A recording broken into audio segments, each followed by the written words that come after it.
YouTube! We got the man Jimmy High Roller.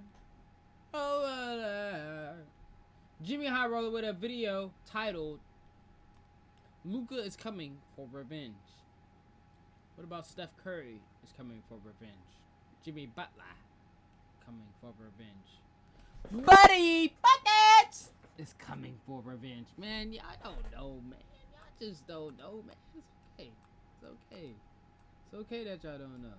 It's okay. Off-season NBA transformations.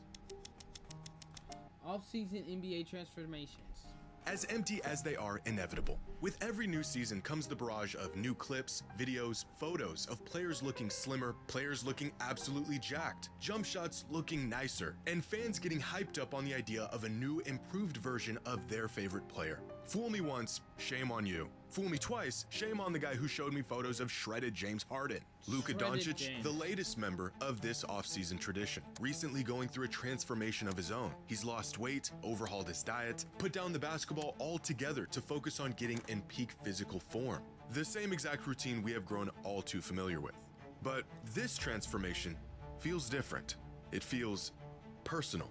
6 months ago, the Mavericks did the unthinkable by turning their backs on the future of their franchise. And in response, Luka isn't just getting into shape. He wants more than to just study film or work on his jump shot. He wants revenge.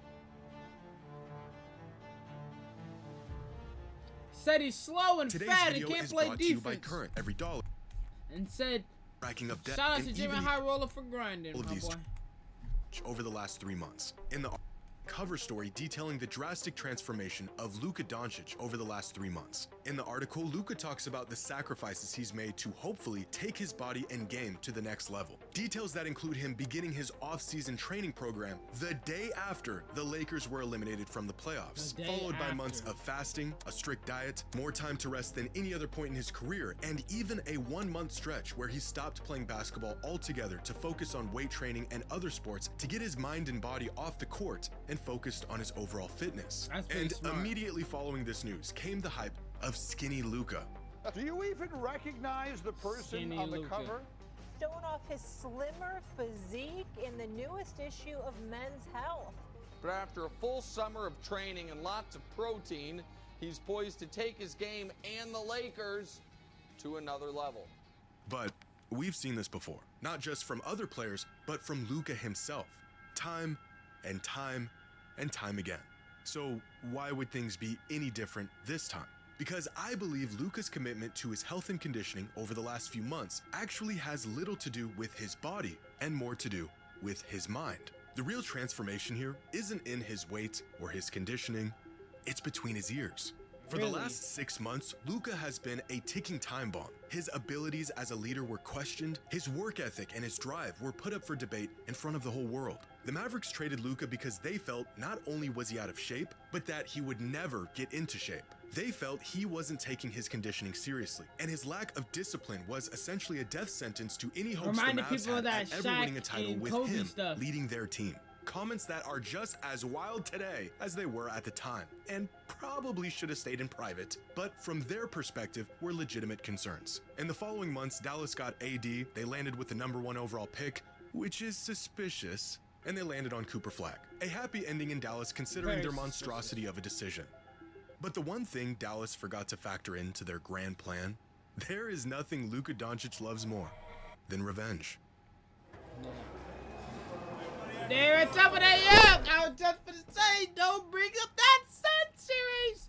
Don't bring up the Sun series. This is the same man who embarrassed a 64-win Suns team, sent them packing in a historic Game 7, and talked smack the whole entire time because they got a little too confident. This is the same man who put the Defensive Player of the Year on an island, walked him down for a game winner, and told him he couldn't guard him, all because of one hard foul. He dropped a 50-piece on the Pistons because their assistant coach said a few things he didn't like. It seems like there was a little extra chirping going on with the bench tonight. Did that impact it was their assistant coach. He started chirping in the first quarter. So they didn't like when I chirped back. Now they said play basketball. If they're going to chirp at me, I'm going to chirp back. I ain't scared. He said the assistant coach was talking shit in the first quarter. He said just play basketball. So guess what I did? I went and dropped 50 on him. I played basketball. Every snide remark, every unsightly gesture comes a Luka masterclass as a result of the unfortunate soul who thought it was a good idea to cross him. You want to take a wild guess at who he scored the most points against last season? That's right. The man knows how to hold a grudge.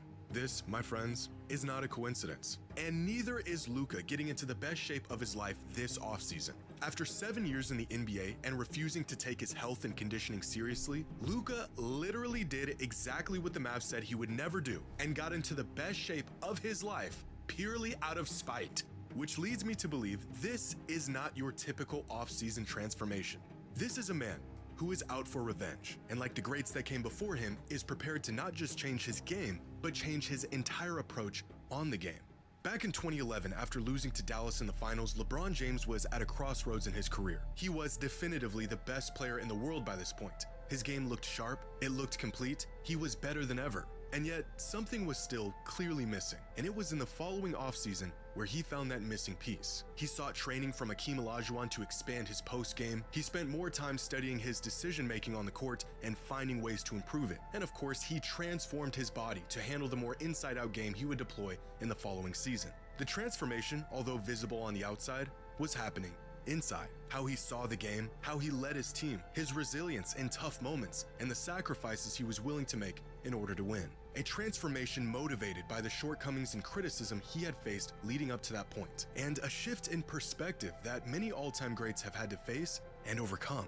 Michael Jordan's moment came in the summer of 1990, after getting beat down by the Pistons, searching for an answer to get over the hump. His answer came in the form of spending countless hours in the weight room, putting on 15 pounds in the offseason to handle the physicality teams were throwing at him, and a newfound willingness to adapt his game to a new system and coach that knew it could work, but only if Michael bought into it. Kareem's moment came after a 7-year championship drought, where he had to embrace the idea of not just being a great player, but being a great leader, inspired by a young, exuberant rookie who virtually gave him no other choice. Some of these turning points are more public, more intentional, others are stumbled upon in pursuit of greatness. But all of them weren't just transformations of game, but a transformation of how they approach the game. After repeated playoff failures and constant criticism about his work ethic and conditioning, Shaq's moment came in the summer of 1999. With Phil Jackson as the new coach in LA, Shaq showed up in the best shape of his life, leaned into the triangle offense, and for the first time,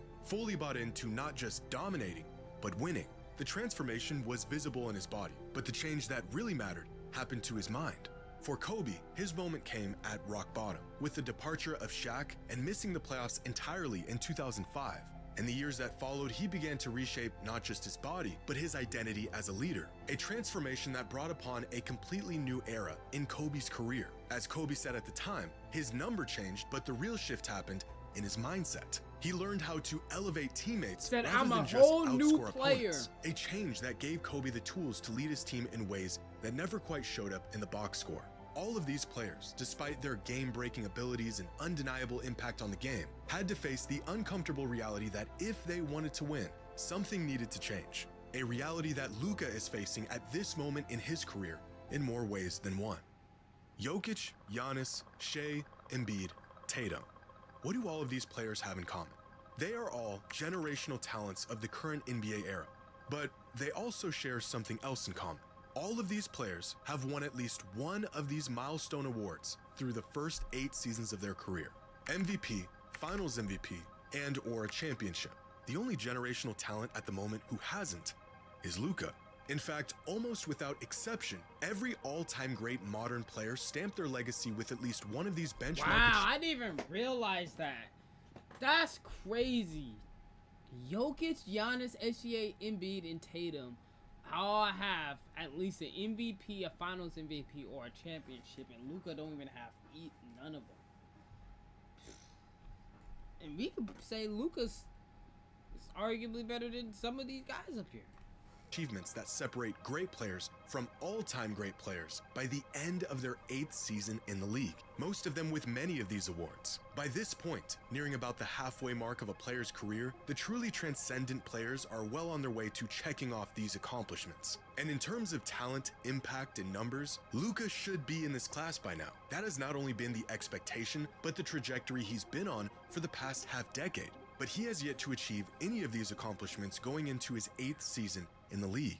Luka just had to sit by and watch his own draft classmate pull off a historic run, MVP, Finals MVP, and a championship in the same season, all while Luka was being told he didn't even have what it takes to lead a team to a championship. The man is watching his peers take over the NBA and cement their legacies right in front of his eyes. Pair that with the doubt and ridicule the Mavericks have shown him and a man who has sought revenge for a whole lot less, and you have a recipe for what may just be a real transformation, fueled by failure and an unwavering desire to get even.